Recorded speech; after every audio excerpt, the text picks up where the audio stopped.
De fundamental importancia es diagnosticar la hipertensión pulmonar, tanto para los pacientes como nosotros los médicos tenemos que hacer el diagnóstico. Nos estamos demorando mucho y cuando ya tenemos el diagnóstico seguramente hay una hipertensión pulmonar severa que complica el proceso clínico del paciente y ya las repercusiones pueden ser severas. Las últimas guías europeas son muy enfáticas en dar una clasificación que es muy buena, muy útil, en 5 tipos. La hipertensión pulmonar tipo 1, básicamente la de las enfermedades congénitas del corazón, la de las enfermedades autoinmunes, el VIH, básicamente son las más importantes. Hay otras debidas a medicamentos, la familiar, la hereditaria, la esquistosomiasis, pero las principales son esas 3, básicamente las que son autoinmunes, las cardiopatías congénitas y el HIV. Eso se hace el diagnóstico, digamos, con un ecocardiograma, con un examen físico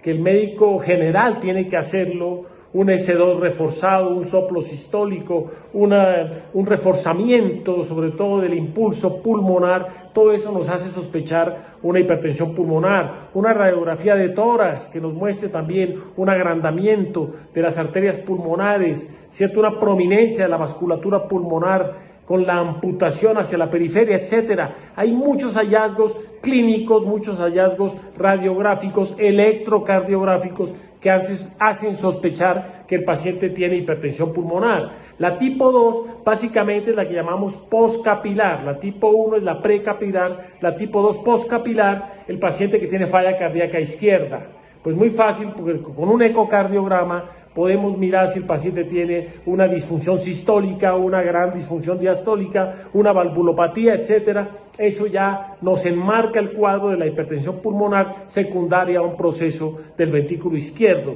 Lo mismo la clínica del paciente, obviamente el paciente que tiene disnea, signos clínicos de falla cardíaca, etcétera, ya ubican que ese paciente puede tener una falla cardíaca izquierda que está repercutiendo sobre el lado derecho del corazón y favoreciendo una hipertensión pulmonar. La tipo 3, la enfermedad parenquimatosa pulmonar, la enfermedad pulmonar intersticial difusa, la fibrosis pulmonar, la EPOC, enfermedad pulmonar obstructiva crónica, que puede ser bronquitis crónica o enfisema. Todas esas enfermedades pulmonares tan frecuentes en nuestro medio, porque muchos pacientes están expuestos a situaciones de su vida que les favorecen la EPOC, como el tabaquismo, como las enfermedades, digamos, asociadas, pacientes que trabajan con las mujeres con humo de leña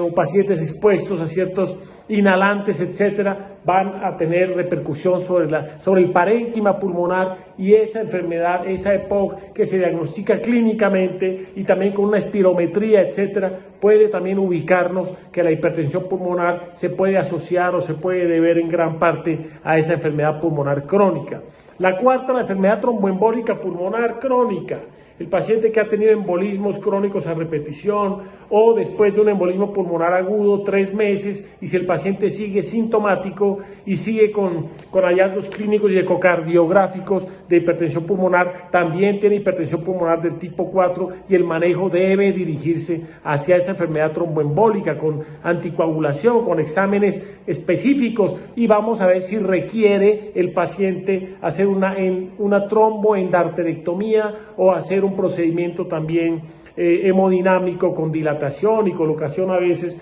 de stent para dilatar esos vasos arteriales que han sido obstruidos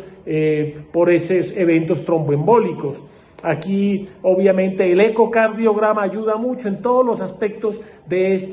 estos 5 tipos, ayuda mucho el ecocardiograma porque nos va a dar una idea si el ventrículo derecho está dilatado, si tiene ya el septum interventricular ya está aplanado por una sobrecarga sistólica crónica de ese ventrículo derecho sobre el ventrículo izquierdo, la velocidad del jet de regurgitación tricuspidio mayor de 3.2 metros por segundo, entre 2.8 y 3.2 es un rango intermedio, por debajo de 2.8 la velocidad del jet tricuspidio por debajo de 2.8 es baja probabilidad, entre 2.8 y 3.4 moderada probabilidad y por encima de 3.4 una alta probabilidad para hipertensión pulmonar. Y el grupo 5 ya es misceláneos, ya son muchas causas, que hay que ubicar y estudiar, descartando las otras, podemos llegar a ese grupo 5, que son causas un poco más raras, pero que hay que estudiarlas. ¿Por qué hago énfasis en esto? Porque para cada tipo hay un tratamiento específico. Para el tipo 1 y para el tipo 4, por ejemplo, el cateterismo cardíaco es indispensable. Y en el cateterismo cardíaco el gold estándar es medir la presión pulmonar media, que en las últimas guías por encima de 20 milímetros de mercurio, y las unidades GUT de resistencia pulmonar por encima de 2 también nos dan el diagnóstico de hipertensión pulmonar. Si se inicia el tratamiento temprano para cada uno de los tipos de hipertensión pulmonar, se puede ayudar a que el paciente no desarrolle un cor pulmonar crónico, un cor pulmonar crónico con un ventrículo ya disfuncionante, que el pronóstico se ensombrece, la mortalidad es alta y las complicaciones múltiples. Por eso hay que estar muy pendiente. Hay medicamentos, por ejemplo los antiendotelina, que bloquean la acción de la endotelina y sobre el circuito pulmonar pueden vasodilatar, o los agonistas de la prostaciclina, o los antagonistas de la fosfodiesterasa 5, o en pacientes que son reactivos